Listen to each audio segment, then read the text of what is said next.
Consta da denúncia que o senhor integrava, inclusive como sintonia final, a organização criminosa denominada Primeiro Comando da Capital. O senhor confirma isso ou não? Ou já integrou? Não, como é que foi? Não confirmo, já fiz parte do PCC, já fiz, hoje não faço mais. Os anos que o senhor cumpriu? Excelência, eu estou 16 anos, hoje, na direta, hoje nós estamos em fevereiro, estou 16 anos e 3 meses. Nesse período que você ficou preso, você fez algum curso? Não, curso não. Até porque o presídio aqui não oferece curso nenhum. Trabalho, aí não tem trabalho, nada? Não tem, excelência. Não tem trabalho, não tem escola, não tem absolutamente nada. Nada, só fica lá mofando. Mais alguma pergunta? Ganhei 30 livros na RDD. Sem mais perguntas, Rogério. Obrigado. Doutora, a senhora tem alguma pergunta? Não, excelência, obrigado. Tá bom, obrigado. Boa tarde, Rogério. Obrigado. Boa tarde. Rogério Jeremias de Simônio GG do Mangue é da segunda geração de líderes da facção criminosa PCC, considerada a mais violenta e responsável por ordenar ataques contra forças de segurança. Ele é do primeiro escalão da facção e provável substituto de Marcos Herbas Camacho, o Marcola.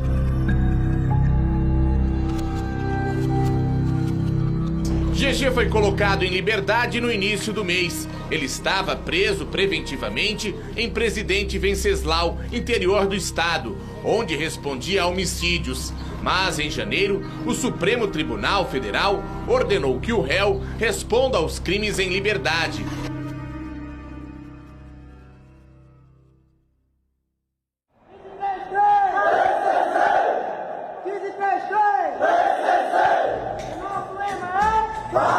Justiça, liberdade, igualdade, união a todos.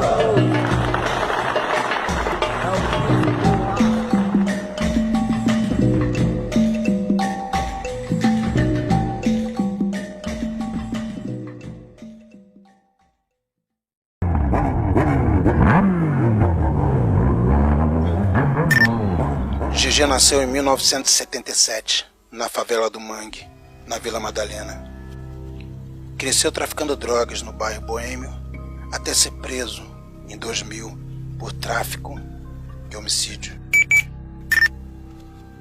As cadeias são conhecidas como universidades do crime e funcionou bem assim para o GG. Ele entrou como um pequeno traficante e foi crescendo na hierarquia da facção até chegar ao cargo de sintonia final, uma espécie de general do partido. Quando saiu, em 2017, foi nomeado responsável pelo setor do tráfico internacional, o mais importante e lucrativo. Nas ruas, GG recebeu de Marcola a missão de expandir a produção de cocaína para a Europa e ampliar o domínio da facção na fronteira e no Porto de Santos. O que é essencial para o PC no primeiro momento? São os contatos, né, de alguns criminosos com a Baixada, com a Estiva de Santos, com o Porto de Santos. O Cabelo Duro, né, o André do Rap e o Fuminho. Santos é o principal reduto assim, do PCC. É de lá que saem toneladas de cocaína por mês. Não é por ano não, é por mês para a Europa, né? Portos da Espanha, Itália, Holanda, França, Inglaterra, Portugal. Não é o porto. Santos, na verdade, é a rota.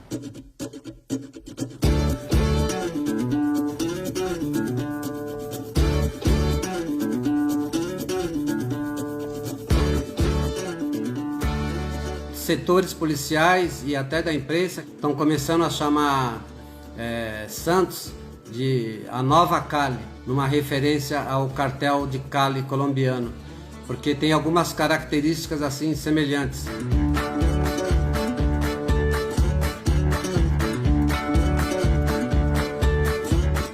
O cartel de Cali nos anos 90, 94, 95, 96, fundado por dois irmãos, né? Gilberto e Miguel Orejuela, Eles tinham assim um método parecido com o que o PCC faz hoje, de corromper agentes, de não usar muita violência, diferente do cartel do Pablo Escobar de Medellín, né? Que ele empregava mais a violência, né? O cartel de Cali, o pessoal era bem mais discreto, se apresentava na sociedade como homens de negócio, e é o que o PCC vem fazendo, né? Muita gente hoje que é ligada ao PCC, que lava dinheiro, em Santos, no Guarujá, são tidos como assim empresários bem-sucedidos. Isso vem da filosofia que o Macaulay implantou para o PCC, de lucrar em silêncio, né, com o tráfico de drogas. Bom, a gente foi para o Porto de Santos, né? A gente acompanhou o trabalho da Receita Federal, que separou um container que iria para Hamburgo, na Alemanha. E aí era um container de sucata. E foi detectada uma imagem suspeita. Então o cão de faro vai passar pela carga toda para analisar, para ver se essa suspeita realmente se concretiza.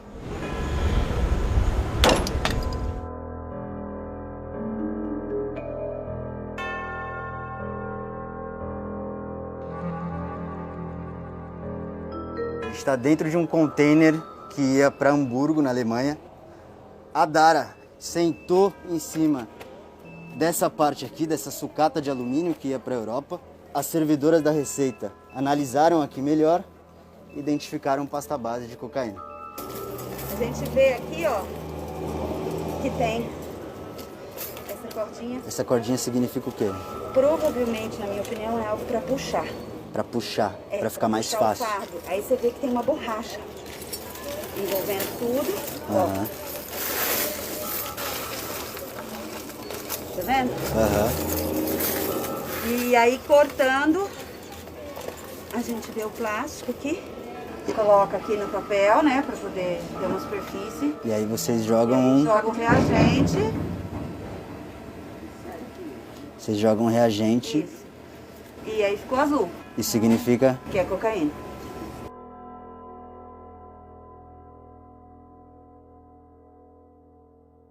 A gente tem investigações aqui no Brasil que apontam que essa droga aqui, muito possivelmente, é do PCC, porque o PCC é a única facção brasileira que exporta a droga.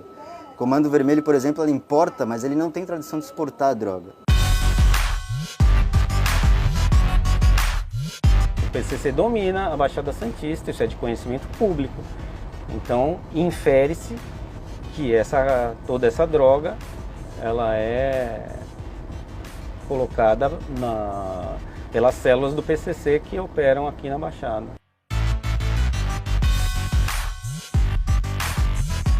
Agora, há outras investigações, inclusive de fora do Brasil, investigações italianas, que mostram que essa droga aqui, o principal destino atualmente é a Itália, Espanha e Europa como um todo, pela ligação do PCC com a máfia italiana 'Ndrangheta. Já foi identificado relações comerciais de integrantes do PCC com a 'Ndrangheta, que é a máfia calabresa, que domina inclusive o porto de Gioia Tauro, né? Assim como o PCC domina em Santos, eles dominam o porto de Gioia Tauro, que é um dos maiores da Itália.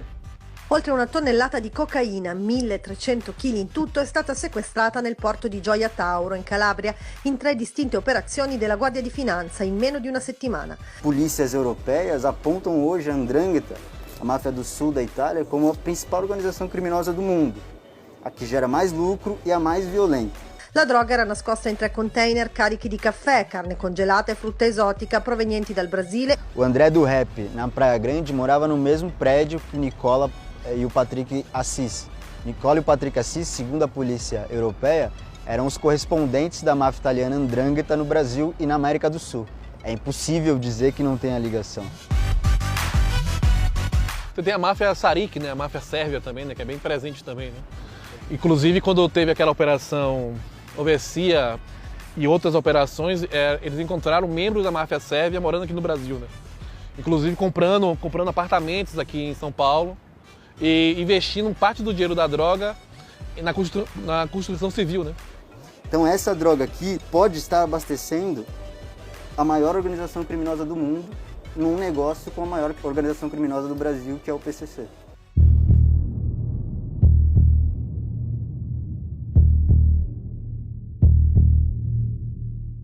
Me tirou de lá de Presidente Venceslau lá pra fazer 12 horas de viagem pra escutar essa palhaçada aqui. Eu não vou ficar escutando isso daí não. O senhor tá me chamando Eu falei mesmo, não quero saber de nada não. Pode ser o senhor do Rogério dando a chave aqui, vocês não intimidam não, rapaz. Que é o primeiro comando da capital aqui, inimigo número 1 de vocês, rapaz. GG teria mandado este homem, Carlos César dos Santos, matar um desafeto dele dentro da prisão. Segundo consta, aqui o denunciado Nelson, por volta das 18 horas, teria recebido um salve, que seria uma ordem, proveniente do Sintonia Final do PCC, que seria o Rogério, conhecido por GG do Mangue, segundo consta aqui da denúncia. E determinando que o Nelson e os demais denunciados ceifassem a vida do ofendido, pois possuía uma dívida de R$110 mil com a facção criminosa acima mencionada. GG responde a 2 processos de homicídios. Em um deles, uma testemunha de acusação voltou atrás e agora inocenta o réu. Então, o que o senhor queria esclarecer a respeito disso, Carlos? Pode dizer. Excelência, eu quero dizer para todos, primeiramente para o Rogério, que não tem culpa alguma desse ocorrido. Acontece que quem ceifou a vida desse rapaz fui eu. Somente agora o senhor quis contar a verdade. Por que, Vossa Excelência? Porque a minha família conversou comigo, várias cartas, pedidos da minha família para estar retirando. No outro processo, a justiça demorou para julgar um habeas corpus em defesa de GG. E por excesso de prazo, a mesma justiça decidiu que o criminoso deve aguardar a decisão em liberdade. GG do Mangue está sendo processado por fazer parte de uma organização criminosa e assassinato, mas graças a decisões favoráveis no Supremo Tribunal Federal e no Judiciário Paulista, irá responder aos processos em liberdade, o que deixou em alerta a Secretaria de Segurança Pública de São Paulo e o Ministério da Justiça.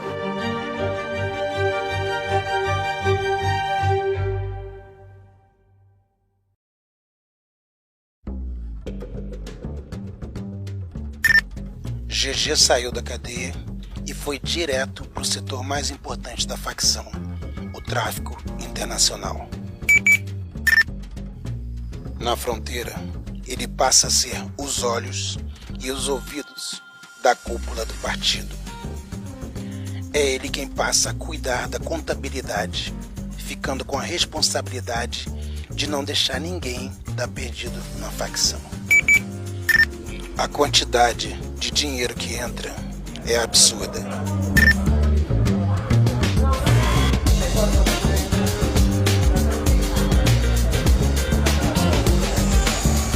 GG desconfia que aquela banca de Santos, Fuminho, André do Rap e Cabelo Duro estão roubando a facção.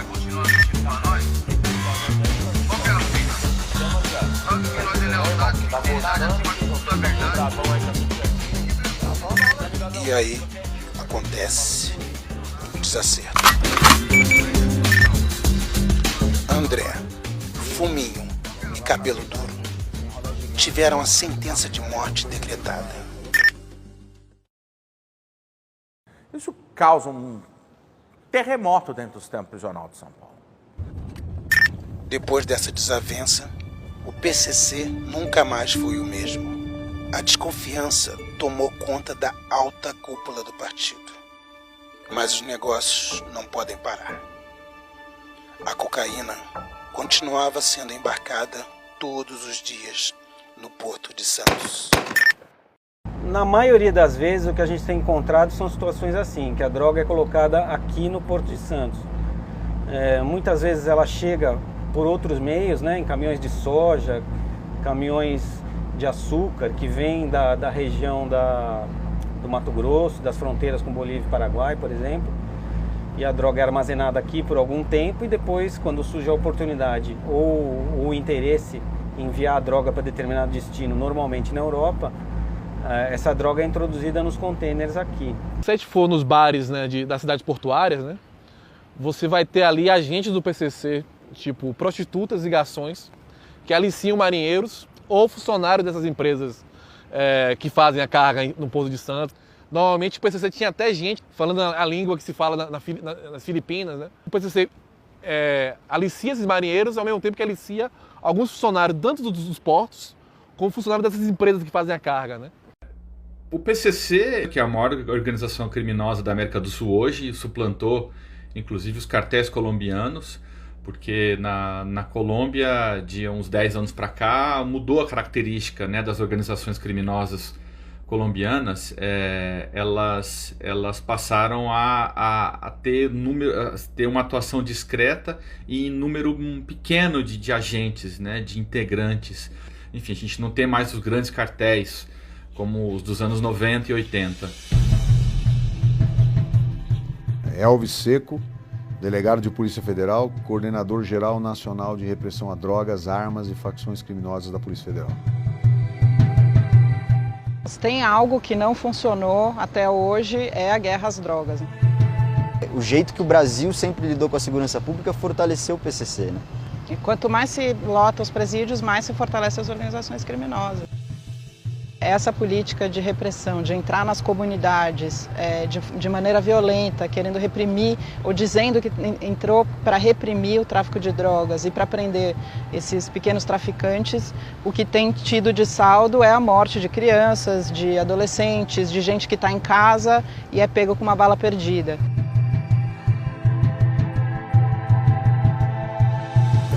Um pseudo-empresário que começou a enriquecer com o dinheiro do tráfico de drogas e que anda num Porsche de 500 mil reais, vive na periferia? Não, ele vive na elite. É o crime cometido fora de favelas, fora da periferia. Não são as biqueiras que vão mostrar à sociedade um grande resultado. Eu acho que essa questão da chamada guerra às drogas, ela dá certo para algumas pessoas, né? Para o sistema dá certo, né? Porque o sistema prisional é uma forma de controle social também, né? Controle social da população pobre, né? E negra desse país, né? Para a polícia corrupta, que ganha muito dinheiro com o PCC, dá muito certo, né? E para o próprio PCC também, né? Porque o PCC é beneficiário, né? Dessa ação, dessa política de segurança pública, né? Cara, faz mais de 100 anos que os Estados Unidos proibiu, né? Colocou na ilegalidade, né, o uso das drogas. E há mais de 100 anos que os governos tentam combater o tráfico de drogas com a maior ineficiência possível. Você imagina que o tráfico de drogas nesse período ajudou a criar o crime organizado, ajudou a criar a corrupção policial, a corrupção de políticos, ajudou a aumentar a violência e fez com que os governos gastassem bilhões de dólares para se combater uma coisa que é impossível. A PF, nos últimos anos, ela tem procurado, como você falou, seguir o dinheiro, né? Investigar a lavagem de dinheiro, investigar os bens dos grandes traficantes, né? Helicópteros, aviões de pequeno porte, você tem carros de luxo de 500 milhões, a gente tem carros de luxo de 2 milhões de reais, você tem mansões de 10 milhões de reais, você tem criminosos contratando duplas sertanejas para cantar em seus aniversários. Você imagina o que é o tráfico de drogas no Rio de Janeiro, né? O sujeito é dono do morro, mas aonde ele vai investir o dinheiro dele? No morro. Ele não consegue ir para o asfalto. O PCC consegue fazer isso, consegue sair da favela. Né? E ao sair da favela, a vida desses traficantes muda completamente.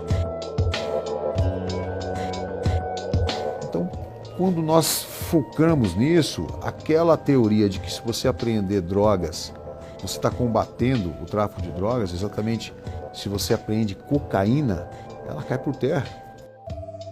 No ano passado a gente teve uma grande operação da Polícia Federal em São Paulo, chamado Rei do Crime, que desvendou um esquema muito sofisticado do PCC com lavagem de dinheiro, né? Impostos de combustível, mas não só, né?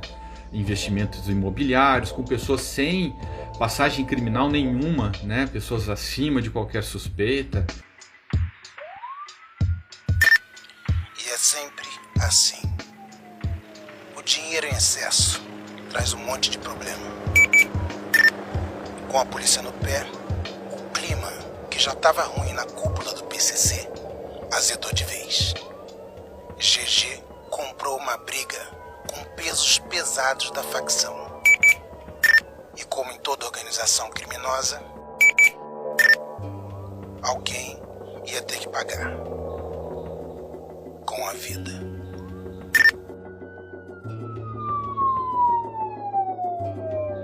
Estava de noite no jornal, me liga uma fonte falando, mataram o Cabelo Duro.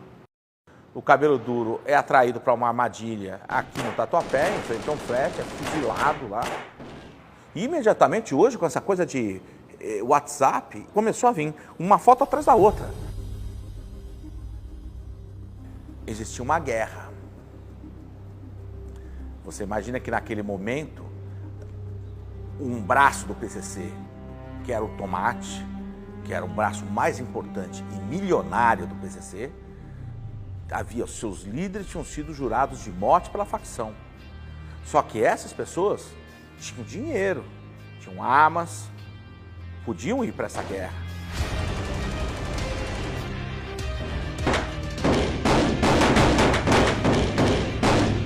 Até que depois de um certo tempo, o Fuminho convence, né, a facção que quem estava roubando era o GG e não ele.